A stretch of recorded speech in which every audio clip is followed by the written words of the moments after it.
កុំខ្ជិលសំបនចាបននឹងឯងជាមិត្តសម្លាញ់ជាទីពឹងជាសម្បត្តិអរិយទ្រព្យបញ្ញនិធិអនុគាមិកោហោតិតែជាប់តាមជីវិតរបស់យើងគឺយើងត្រូវពឹងបនទាំងស្រុងតែហ្មងចាហើយនឹងពុទ្ធរិកាដែលព្រះអង្គសម្ដែងបននឹងជាស្បៀងក៏ព្រះអង្គសម្ដែងប្ររពចំពោះបុត្រកោខេតកៈបននឹងជាមិត្តក៏ព្រះអង្គសម្ដែង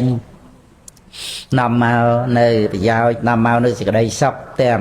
លោកយៈសុខទាំងលោកតរៈសុខនៅលើបនហើយចាំបាច់គឺត្រូវតែសន្សំដោយអង្គឯងដោយខ្លួនឯងយើងនៅជួបជុំគ្នាអ៊ូអភរិយាស្វាមីអីចេះតែវល់គ្នាទៅធ្វើបន់អីប៉ុន្តែតួបន់គឺចិត្តយើងម្នាក់សន្សំរៀងខ្លួនហ្នឹងហើយហ្នឹងយើងយល់ហើយគ្រាន់តែថារំលឹកកុំឲ្យយើងខ្ជិលកុំឲ្យយើងខ្លាចបន់កុំឲ្យថាបន់តិចតួចអីណាព្រះពុទ្ធអង្គមិនឲ្យយើងប្រមាទថាបន់តិចតួចនឹងមិនឲ្យផលអីទេព្រះអង្គឲ្យសន្សំតក់ពេញឆ្នាំងពេញក្អមទាំងពុទ្ធរិកាណាហ្នឹងហើយហ្នឹងគឺបងប្អូនកូនចៅយើងមានសទ្ធាគឺថាត្រួនៅបនកសលទទួលនៅបនកសលក្នុងចិត្តសន្តានជាជាងដែលថាធម្មជាតិដែលមានចិត្តសម្រាប់យើងសន្សំបននឹងឯងទៅយើងប្រើចិត្តហ្នឹងវាជារបស់ដែល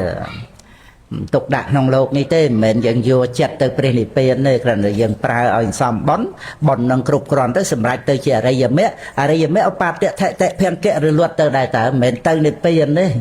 អរិយមគ្គហ្នឹងឧបាទៈថតិភង្គៈគ្រាន់តែថាជាផ្លូវទៅព្រះនិព្វានព្រោះអរិយមគ្គសមុច្ឆេតបហានៈធម្មជាតិហ្នឹងកើតមកគឺកំចាត់បងឬគល់នៃវត្តដាក់អញ្ចឹងទៅវាត្រូវអស់វត្តដាក់ហ្នឹងឯងការកើតឡើងនៅកិលេសវត្តដាក់កម្មវត្តដាក់វិបាកវត្តដាក់ហ្នឹងគឺមិន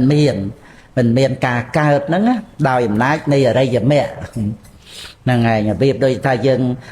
ប្រើក្បូនឆ្លងទៅត្រើយនេអញ្ចឹងទីបំផុតដល់ត្រើយនេហើយយើងអត់ត្រូវការក្បូនហ្នឹងទៀតទេហ្នឹងហើយមកអត់មានត្រឡប់អីមកត្រើយអាយនឹងវិញទេត្រូវបដែតទឹកចោលឬក៏អូសដាក់នៅនឹងមាត់ច្រាំងនឹងចឹងទៅអរិយមគ្គហ្នឹងចឹងឯងចឹងគេថាកើតឡើងក្នុងអង្គណាសោតាបត្តមគ្គមកសង្សារវត្តហ្នឹងកើតតែម្ដងគត់មួយខណៈណាម្ដងហ្នឹងគឺមួយខណៈហើយអត់មានច្រើនលើកដូចយើងសោតវិញ្ញាណនេះវាកើតតែមួយខណៈដែររលត់ទៅវាត្រូវបន្តដោយសម្បដិឆណៈសន្តិណៈអញ្ចឹងប៉ុន្តែវាកើតឡើងទៀតរាប់ដងមិនអស់ទេតែសោតាបត្តមគ្គកើតតែមួយខណៈហើយតែម្ដងគត់មកសង្សារវត្តសម្រាប់មួយអង្គម្នាក់សក្តិគិមិមគ្គក៏តែមួយខណៈហើយម្ដងអនាគិមិមគ្គក៏តែមួយខណៈហើយម្ដងអរហត្តមគ្គក៏តែមួយខណៈហើយម្ដងមកពីកិលេសដែលលះបង់ហើយមិនត្រឡប់មកវិញអញ្ចឹងអត់មានអរិយមគ្គតែដែលសោតាបត្តមគ្គ2ដងអី